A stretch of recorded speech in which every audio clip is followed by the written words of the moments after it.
Hello again. So right now we're going to talk about the static keyword. You've seen it way back on day one when you learned how to do your very first Java program. Hopefully this right here looks familiar to you. This is the Hello World class. Basically all it does is you compile this guy and run it, and it prints out Hello World on the console, right? So that should look familiar. Well, if you take a closer look at this guy, you'll notice that the actual method has a keyword that you haven't used in any of the methods you've used in your classes so far. Alright, and that keyword is right there, static.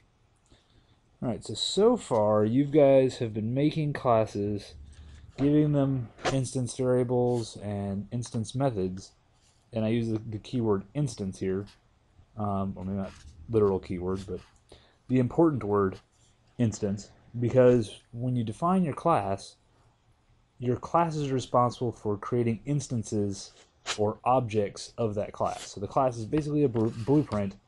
You create a whole bunch of similar structures just by calling the class and having it construct similar items using its blueprint. All right. Well, the static keyword kind of throws a monkey wrench into that, in that it doesn't apply at all to any instance variables or methods. Okay, so let me give you a little bit of an example. Okay, so now we have a class GameObject. Hopefully, if you've seen any of the rest of my videos, you recognize that class. It's changed a little bit from the last time you've seen it. I have a private string name still, I have a private int HP still, but now instead of any of the rest of the stuff that we had, I have a protected static int number of GameObjects. Okay, if you've seen the accessibility training, you'll recognize this modifier as meaning that any class that inherits from GameObject will also be able to use this, it'll inherit this guy and be able to increment it or decrement it. So that'll come into play here in a minute, but for the most part, let's just skip it for now and go down to this constructor. Alright, so normally in Java, if you've got a default constructor, you don't have to declare it. It'll just set stuff for you. In this case, I want to go ahead and declare it because I've got this static variable up here that says number of GameObjects. Alright, so this line right here is where the magic in this example is going to happen. Alright, so what this guy right here is telling this to do is every time you create a GameObject, or a class that inherits from a GameObject, eventually you're going to run this line here, and you're going to increment the number of GameObjects.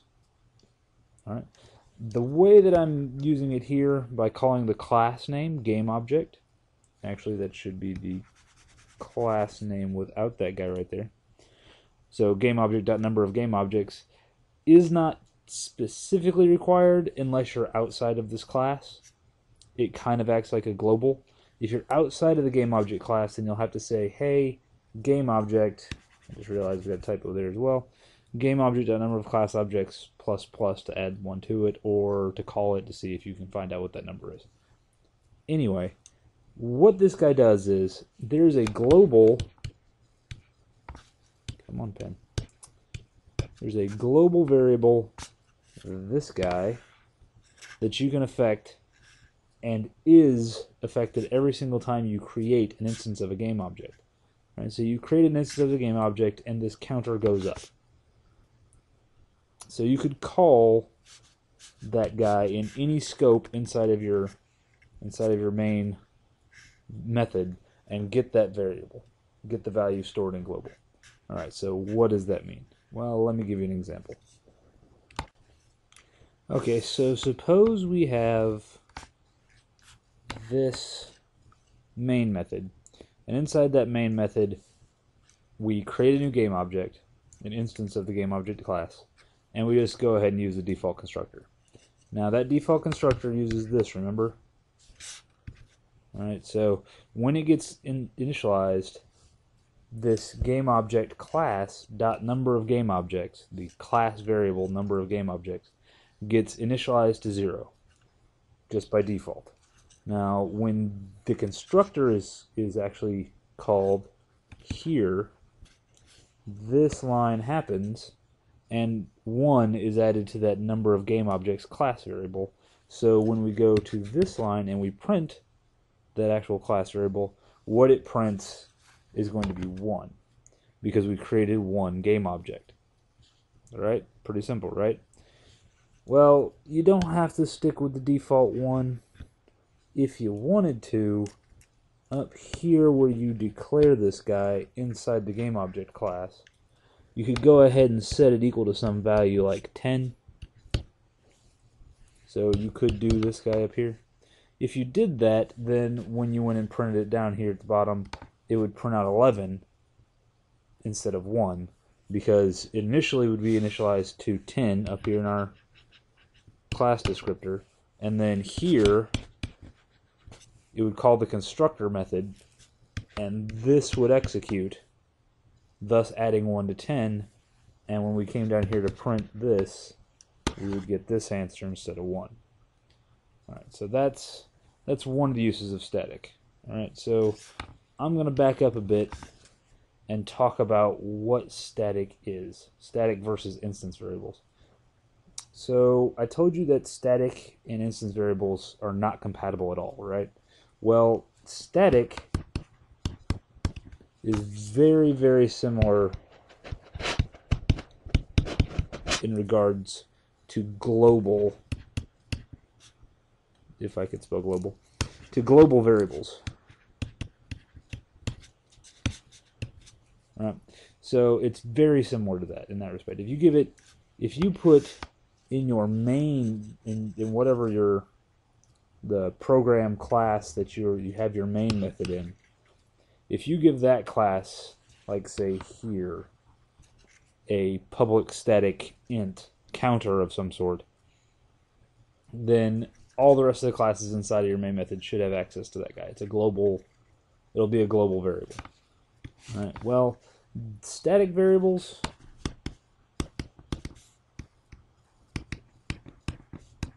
are also called class variables.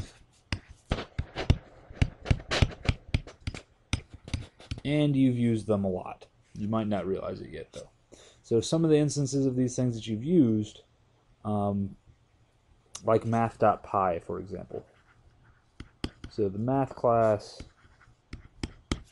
and then the pi variable inside the math class will return a value whenever you call it. So if you were to put that somewhere, you'd expect 3.14159 blah blah blah to be stored wherever you set math.py, or referenced wherever you set math.py. Alright, so that's an example of a static or a class variable that you've used before. Alright, but what about static methods?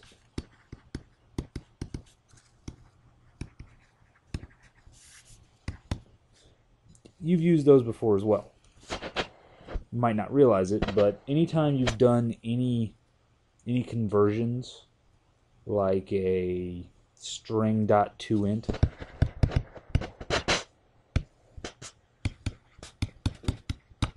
like that guy, if you passed in the string 55 to that would return the number, the integer value 55.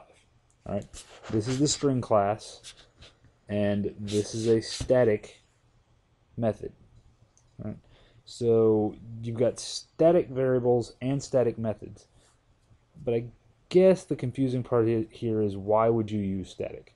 Well, this global scope is a good place to use it. Anytime you want to have access to something globally, you can use it that way.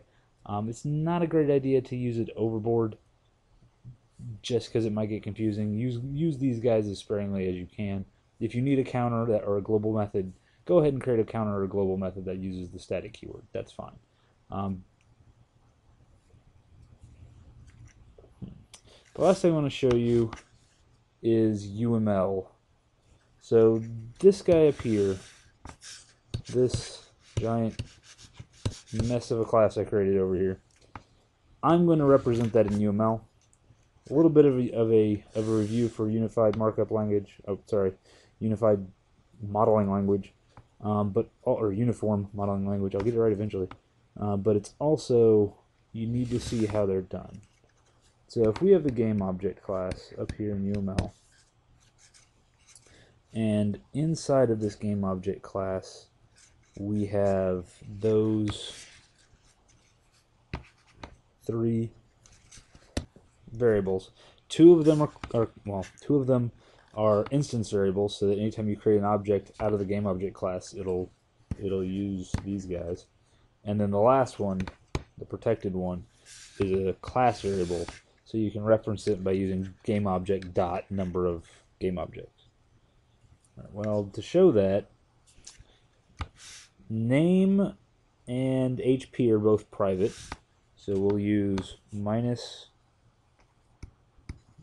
name colon string. We will use minus HP colon int. The minus signs are to show that those are private. And then we will use a pound sign for the integer value number of game objects. So we will have number of game objects, and that will be an integer. Well, that's all normal, right? That's nothing new. So this is our UML diagram so far, and below that line we would have some methods if we'd given it any, but we haven't given it any. Alright, well, in order to make this guy static, in order to show in UML that this number of game objects integer value or variable is a class variable and not an instance variable, all you have to do is underline it. Right? So the underline shows that it is static.